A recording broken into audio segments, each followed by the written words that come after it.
So the internet at my house is sometimes spotty, so please like wave at me if I'm turning robo. So first I want to thank Coral and Queer Sangha for the invitation to join you today. The last time I was at Queer Sangha was in December 2023. So a year and a half ago, and it's really nice to see some familiar faces. I lived in Montreal for 15 years. I left in 2016, and it's still a place that I hold very dear to my heart. So I appreciate this invitation to practice with you all. As Coral mentioned, I currently live in New Orleans, where I have mainly been practicing Soto Zen Buddhism, in the lineage of Suzuki Roshi. So what I say will inevitably be infused with some Zen stuff. But before that, I was involved with True North Insight. So I consider insight to be my like primary background training. So today we'll do a short grounding. We'll meditate for, maybe about 20 minutes, and then I'll talk about Buddhist ethics. I'll mainly be talking about the precepts, which some of you are probably familiar with, some of you maybe not. I understand that this is a group that includes people who both like feel resonant and connected to Buddhism and people who don't. So we'll see where all of this lands. So to begin, I invite you to find a posture that will support your practice today. And it can be any posture: sitting, standing, lying down, walking. Doesn't have to be a sedentary posture if you feel like you want to mindfully move. And I invite you to take a full breath and to let it go.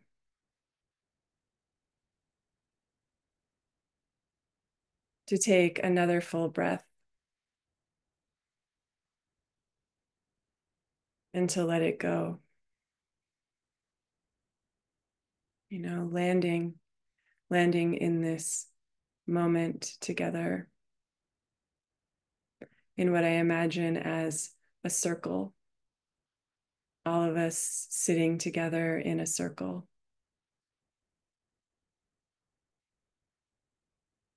And letting go of stress, of tension, of worries, really inviting ease, inviting rest into the body. A gentle, awake restfulness. And noticing if there are any subtle or big adjustments you can make to your bodily posture to foster more ease in the body or in the mind, and in the mind, as if they're different things. Maybe rolling your shoulders back, letting them drop, letting the jaw drop, with lips closed, teeth apart. Just noticing if you're holding any tension in your jaw and inviting it to relax.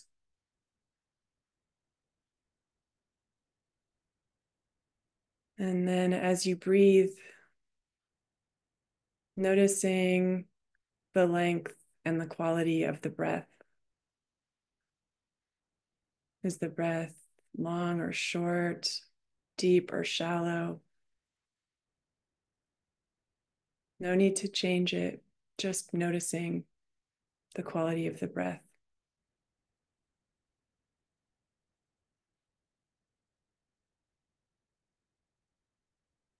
And As the body settles into rest, very gently bringing to mind an intention, like a wholesome, soft kind of intention. For example, for the next minutes, may I rest. May I experience ease. Now, your intention can be truly anything. Noticing if there are any hard edges around the intention, any sort of judgment, and softening it, inviting it to soften. And noticing when the word intention arises, if there's any expectation or shoulds. So inviting ease into your intention and noticing how that feels.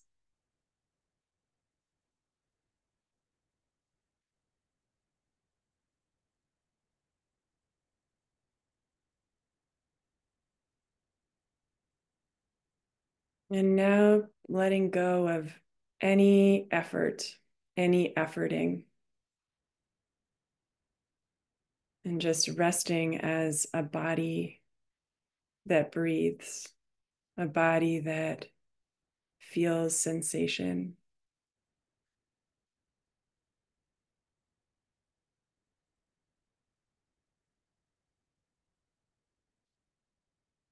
Perhaps bringing awareness to the nose, to the touch of breath in the nostrils.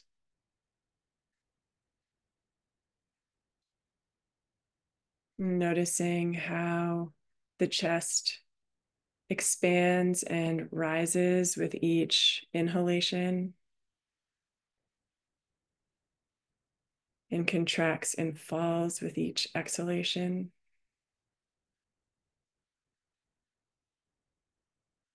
And it's not just the chest, it's the shoulders, it's the arms.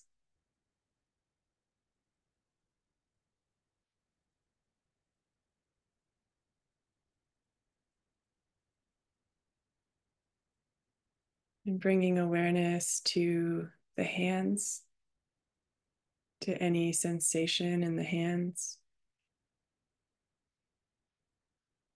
Maybe the fingers are touching each other, or maybe the hands are resting on the thighs or the knees.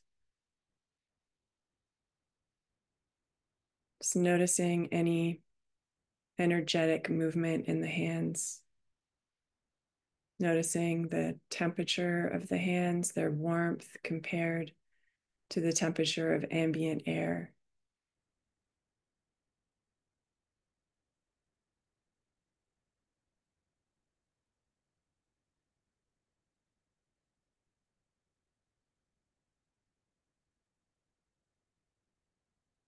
And next, bringing awareness to sound. The sound of the breath. Sounds in the room nearby. Maybe sounds filtering in from outside. And knowing that sound and all phenomena arise and pass away.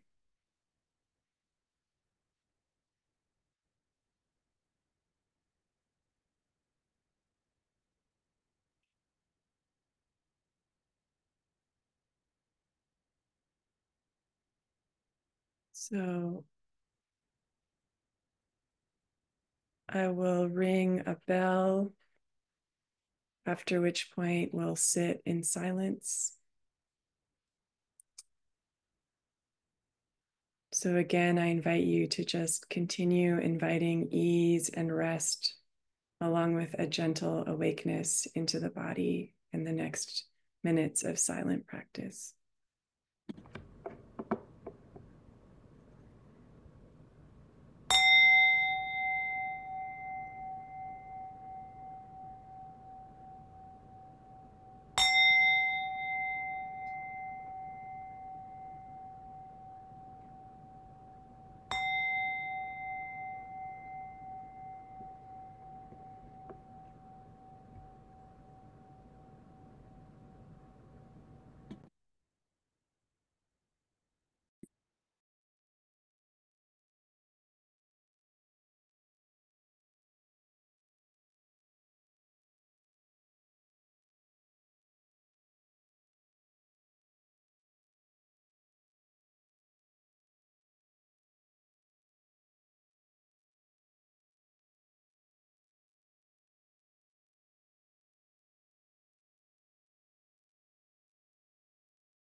And if you notice that the mind has moved into the future, into planning the past, rehashing, reviewing something that happened, gently, very gently, with the same sort of intention, the same sort of effort you would put into picking up a baby bird.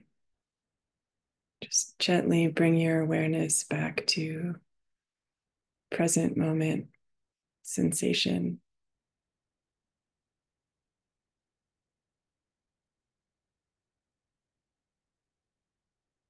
Coming back to the body and to the breath.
And for the last few minutes of practice,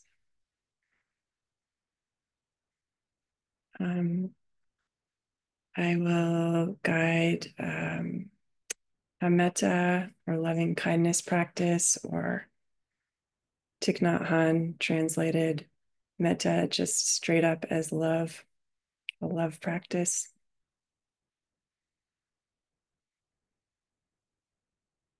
So breathing into the whole body,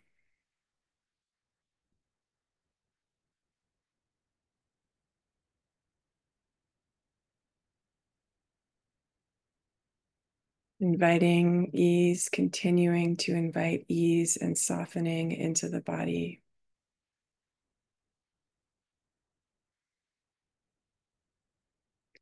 And if you'd like, begin to generate feelings of well-being, intentions of well-being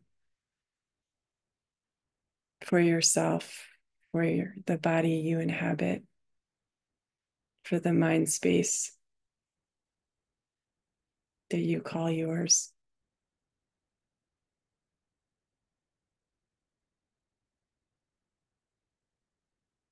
You can do this wordlessly by just imagining receiving well-being. I like to imagine myself under a warm sun, just radiating a very pleasant warmth that I'm receiving, or imagining that I'm in a bath that feels so good.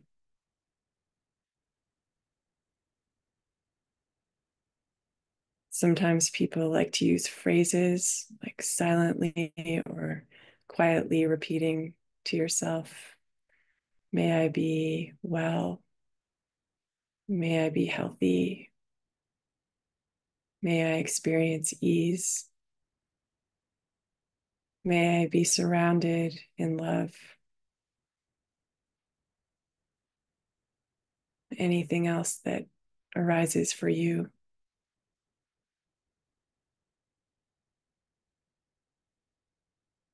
And then widening this offering of well-being beyond yourself, offering it to loved ones, maybe bringing to mind a loved one, someone you have an easy, loving relationship with, and sharing this well-being, offering it to them.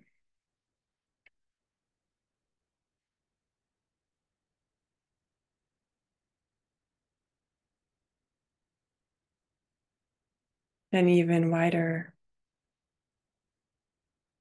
including our friends and family, our neighbors, people we don't know, animals and plants,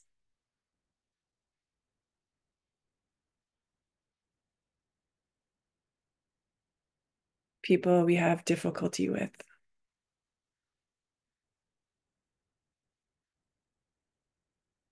Offering wishes of well-being to everyone, to all beings.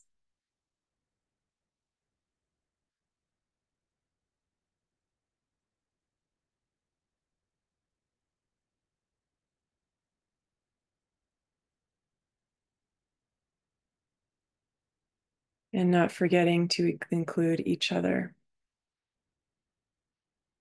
offering well-being to this circle of people gathered together.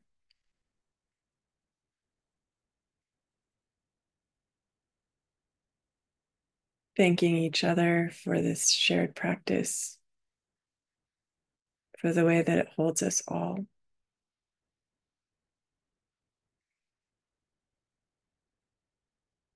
And taking a few breaths to close your practice.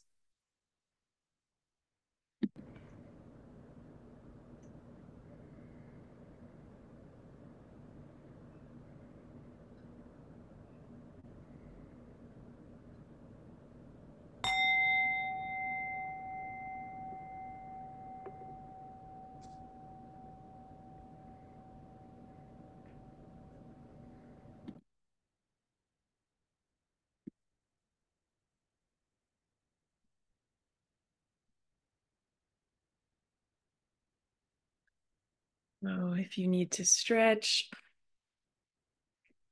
please go ahead. I know I need to.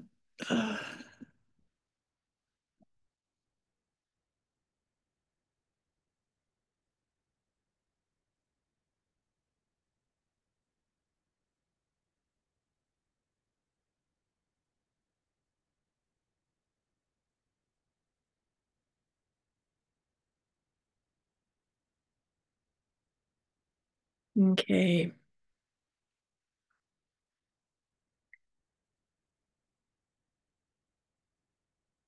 So yeah, the topic that I felt compelled to talk about tonight is intention and Buddhist ethics. And so what I'm really going to talk about are the precepts. Um,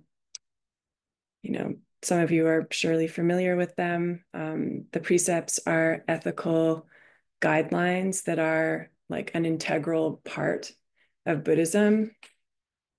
Ethics or moral conduct are referred to as sila in Pali, and moral conduct or ethics form one of the three foundations or baskets of Buddhism alongside samadhi, which is like concentration or meditation practices, and panya or wisdom.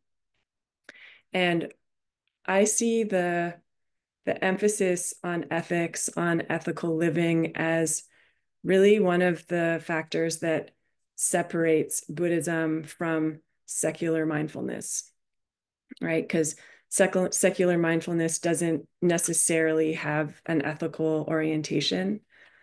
Um, so tonight, I want to reflect on Buddhist ethics as embodied in the precepts. And the precepts came about originally as rules to govern the community of monastics who came to live and study with the Buddha. And, the purpose of these rules, of having these rules, was to foster community harmony. And like, we are obviously not a bunch of monastics living together. We're not living in the conditions of 2,500 years ago. Um, we have worldly lives, and it still feels really helpful to me to reflect on and to practice embodying ethics that contribute to harmony. We, in a world that is rife with violence, with hatred, with greed, and living in community is really hard, always. Always it's challenging, and it's an area, a place of like great growth for many of us. And when I think about the precepts, I think about intention. What intentions can we uplift to inform our actions in an effort to foster harmony in our relationships with others and in our relationship with our own selves, so that we're acting in like alignment with our own values, with our own ethical compass. And while like the precepts, turn on the light, while the precepts can be seen as like prohibitions or rules about things not to do, I see them, or I've come to see them, as a lot gentler and a lot more flexible. Like, I was raised Catholic with like the looming 10 commandments, which definitely felt like rules, and there was punishment and repentance associated with them. And the precepts aren't like that. Like, they aren't hard rules. And so like kind of slowly shedding the Christian model that I grew up in, I have come to see the precepts as really aspirational guidelines that are flexible enough to meet any moment. So in the Theravada, and insight is a derivative, is like a Theravada derived lineage. There are 5 precepts. In the Mahayana, there are 16 Bodhisattva precepts. Doesn't really matter how many there are, as they all center around the same sort of ideas. Um, so I'll start by just going over the five Theravada precepts in their like traditional framing as prohibitions. And I'll drop this link into the chat. Here we go. So the first precept is one formulation of the first precept is I undertake the precept to refrain from destroying living creatures. The second one is I undertake the precept to refrain from stealing. The third one, I undertake the precept to refrain from sexual misconduct. Fourth, I undertake the precept to refrain from incorrect or false speech. And the fifth, I undertake the precept to refrain from intoxicating drinks and drugs which lead to carelessness. So there's a bunch of different like verbiage around these five precepts, but they essentially boil down to not killing, not stealing, no sexual misconduct, no lying, and no intoxication. And, you know, even framed as prohibitions, this traditional way, notice that they're framed as undertakings. You know, I undertake the precept. And so there's a practice. They are working with the precepts is a process. It's not an end. It's not an arrival. I've also seen the precepts framed as I undertake the training to refrain from killing, you know. So I see practicing with the precepts is really an ongoing practice, an ongoing learning, like throughout this life, if you wish. And I pulled out, it's going to be backwards for y'all, this book. It's called Waking Up to What You Do by Diane Eshin Rossetto, who's a Zen Buddhist teacher. And she offers a bunch of imagery to represent the precepts. And she describes them as a beacon of light, like much like a lighthouse, you know, the beacon of a lighthouse that warns sailors they're entering dangerous waters and helps to guide them, helps to keep them on course. She describes the precepts as, you know, a sign above a door, a sign that says, enter here. So framing the precepts as like a point of entry from which we can begin to explore our like ingrained, our deeply held habitual patterns of thinking and feeling and acting. And she also describes the precepts as a riddle, you know, because following a precept, what it means to follow a precept isn't often clear. Like, how do we live without killing as beings that depend on, like, we aren't autotrophs, we can't photosynthesize, so like we have to kill to live. So how do we do that? You know, what does it mean to not engage in sexual misconduct? Really good question. You know. So Rossetto offers, she reframes the precepts in positive terms. And I'm going to read them. But before I do, I want to invite you to notice how a precept framed in a positive way as something to do as opposed to something not to do, like lands in your body. Okay. So Rossetto reformulates not killing as I take up the way of supporting life. Not stealing as I take up the way of taking only what is freely given and giving freely of all that I can. She reframes not engaging in sexual misconduct as I take up the way of engaging in sexual intimacy respectfully and with an open heart. Not engaging in incorrect or false speech is reframed as I take up the way of speaking truthfully. And refraining from intoxication is reframed as I take up the way of cultivating a clear mind. And I want to read those again, right? Like, I take up the way of supporting life.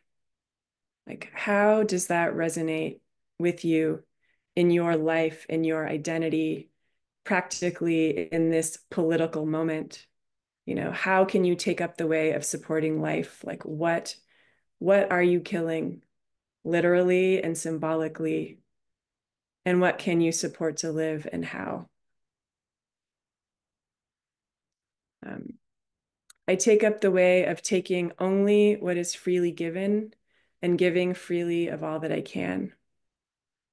Now, how do you practice generosity? Like what do you give freely and what could you give more of freely? Like be it your time, money, attention, presence, really giving the gift of presence in this era of so much distraction, you know. I take up the way of engaging in sexual intimacy respectfully and with an open heart.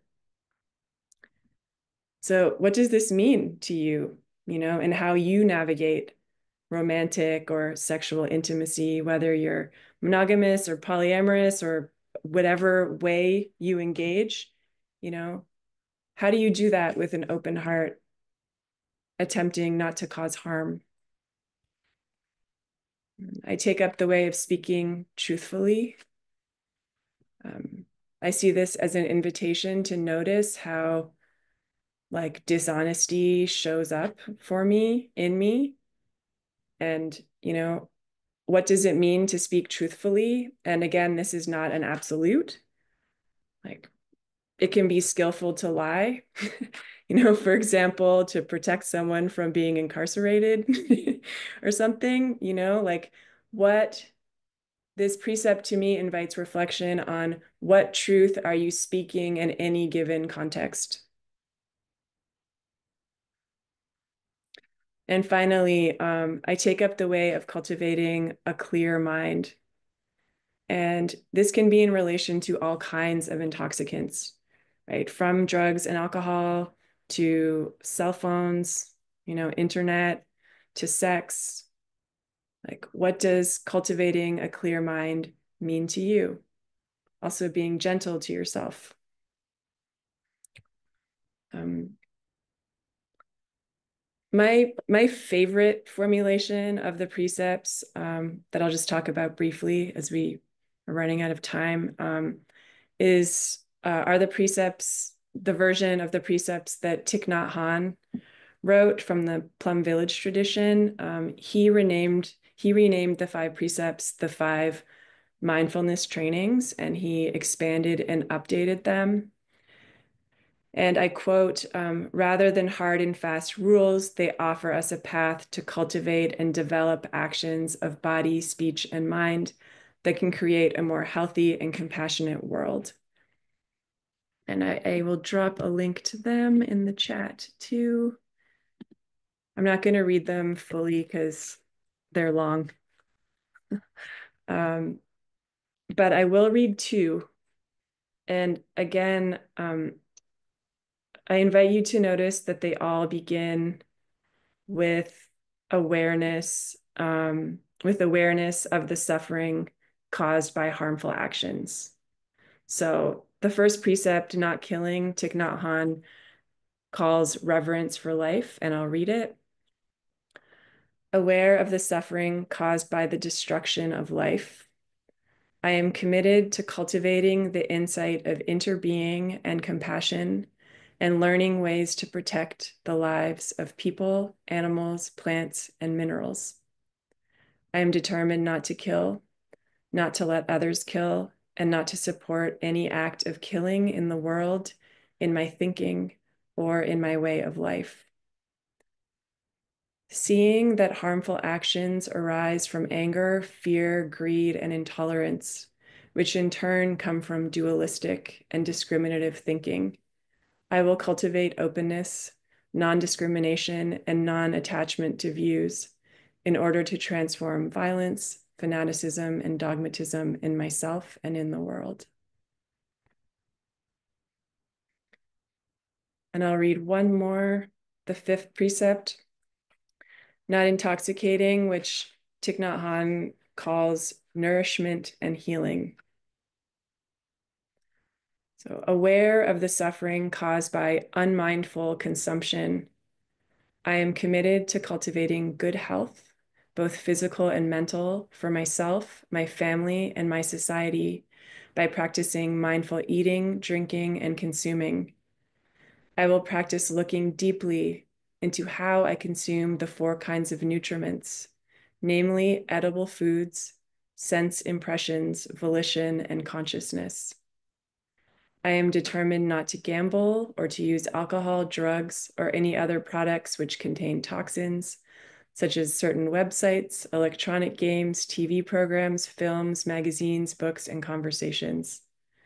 I will practice coming back to the present moment to be in touch with refreshing, healing, and nourishing elements in me and around me, not letting regrets and sorrow drag me back into the past, nor letting anxieties, fear, or craving pull me out of the present moment. I am determined not to try to cover up loneliness, anxiety, or other suffering by losing myself in consumption. I will contemplate interbeing and consume in a way that preserves peace, joy, and well-being in my body and consciousness, and in the collective body and consciousness of my family, my society, and the earth. So, I assume that every part of this precept probably isn't exactly what every one of us needs. No. But I guess, yeah, just to close, I guess I really see the precepts as helpful tools to foster wholesome intention in myself, in it. Bringing to mind the precepts can be, I find, like acts like a compass, helping to guide me in an effort to reduce harm. And I guess at this point, I would like to open up the floor to see if any of you have any reflections, any comments on anything today. So I guess we'll stop the recording. So thank you to anyone who will see this later. Stop.